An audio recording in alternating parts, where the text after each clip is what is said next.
लेकिन उसके पहले हम बता दें यूपी के आंकड़े क्या कहते हैं। जो टाइम्स नाउ ईटीजी सर्वे का जो यूपी का आंकड़ा है वो भी दिलचस्प है, क्योंकि 80 में से 72 से 78 सीटें जो है इंडिया यानी एनडीए या बीजेपी गठबंधन को मिलती दिखाई पड़ रही हैं, और समाजवादी पार्टी और कांग्रेस का जो गठबंधन उसको सिर्फ 2 से 6, और अन्य के खाते में 1 यानी बीएसपी के खाते में सिर्फ 1 सीट जा रही।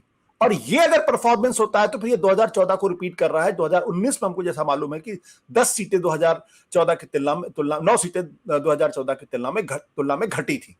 ये अपने आप में जबरदस्त फिनोमेना देखने को मिला। कार्तिक, ये जो यूपी का जो फिनोमेनन है कि हाँ, भारतीय जनता पार्टी 2012 के विधानसभा के चुनाव में सिर्फ 15% की पार्टी होती है, 2014 में 72 प्लस 71 प्लस 2 और 2019 में थोड़ी कम होती बीएसपी समाजवादी पार्टी की कॉम्बिनेशन की वजह से, और इस बार फिर बाउंस बैक करती है और 72 से 78। कार्तिक, पहली बात तो आप उत्तर प्रदेश को स्विंग स्टेट बोलेंगे तो भाजपा बहुत नाराज हो जाएगी आपसे। मैं स्विंग स्टेट इस लिहाज से 8-10 सीटें भी अगर यहाँ कम हो जाए या 15 सीटें भी कम हो जाए तो बीजेपी के लिए दिक्कत पैदा हो सकती है। मैं नहीं, आशुतोष जी, मैंने आपके शो पे ये कहा है, मैं नहीं मानता उत्तर प्रदेश एक स्विंग स्टेट है, क्योंकि मुझे लगता है यहाँ भाजपा बहुत इस्टेब्लिश हो चुकी है, और आज के माहौल में खासकर भाजपा को 65 से 70 से नीचे लाना मतलब बहुत बड़ी चुनौती है। अगर ऐसा इंडिया अलायंस कर लेता है तो इसका मतलब बहुत बड़ी उपलब्धि होगी। आपने पूछा 2012 के बाद ऐसा क्या हुआ। देखिए, बहुत दो तीन चीजें हुई।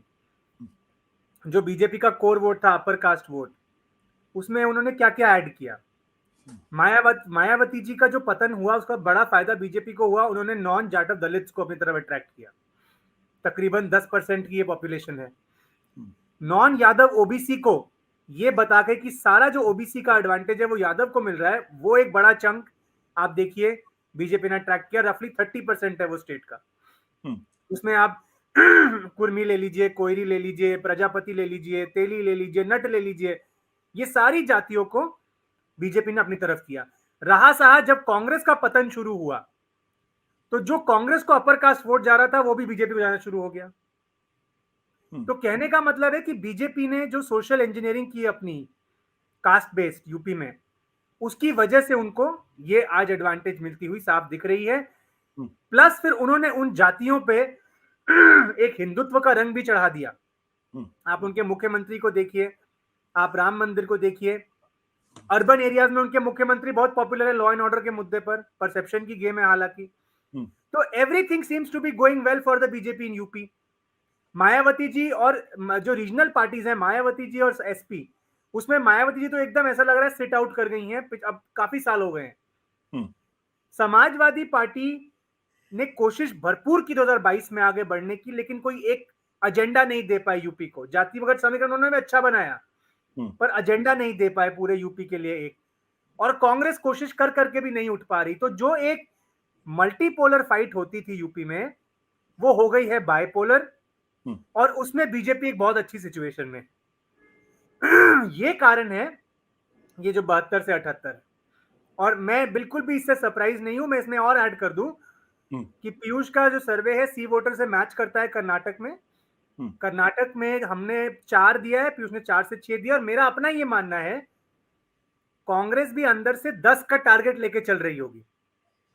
अगर वो 10 सीटें ले आते हैं कर्नाटक में, ये उनके लिए बहुत अच्छी परफॉर्मेंस होगी। अब वो कहां से आएगी ये मैं नहीं जानता। मैं आपको क्योंकि कांग्रेस के सपोर्टर्स में ये था एक जीतने का पिछले साल कि ये हमारा गुजरात हो जाएगा लोकसभा में। असेंबली में फिर हो सकता है रिपीट मार जाएंगे, मैं इसमें संदेह, मुझे कोई इसमें आश्चर्य नहीं होगा। लेकिन लोकसभा में आप अगर एक्सपेक्ट कर रहे थे कि स्वीप होगा तो वो मुश्किल है। उसके चांसेस तेलंगाना में फिर भी थोड़े ज्यादा हैं, हालांकि स्वीप वहां भी नहीं होगा, पर कर्नाटक में कम है। और बंगाल, पीयूष ने जो बोला, यशवंत सर काफी समय से बोल रहे हैं, Bengal will be the mother of all battles, क्योंकि वहां बहुत सारे फैक्टर्स एकदम प्ले में हैं। और अमिताभ भाई बिल्कुल सही कह रहे हैं, कांग्रेस के साथ ना अलायंस करना तृणमूल की गलती थी। उसमें दोनों फैक्टर्स, वोट स्प्लिटिंग प्लस जो नेशनल कैरेक्टर एक तृणमूल को मिलता। लेफ्ट को दूर रखना एक समझदारी थी, कांग्रेस को दूर रखना मुझे लगता है समझदारी नहीं थी। सत्य हिंदी का ऐप डाउनलोड करें गूगल प्ले स्टोर पर।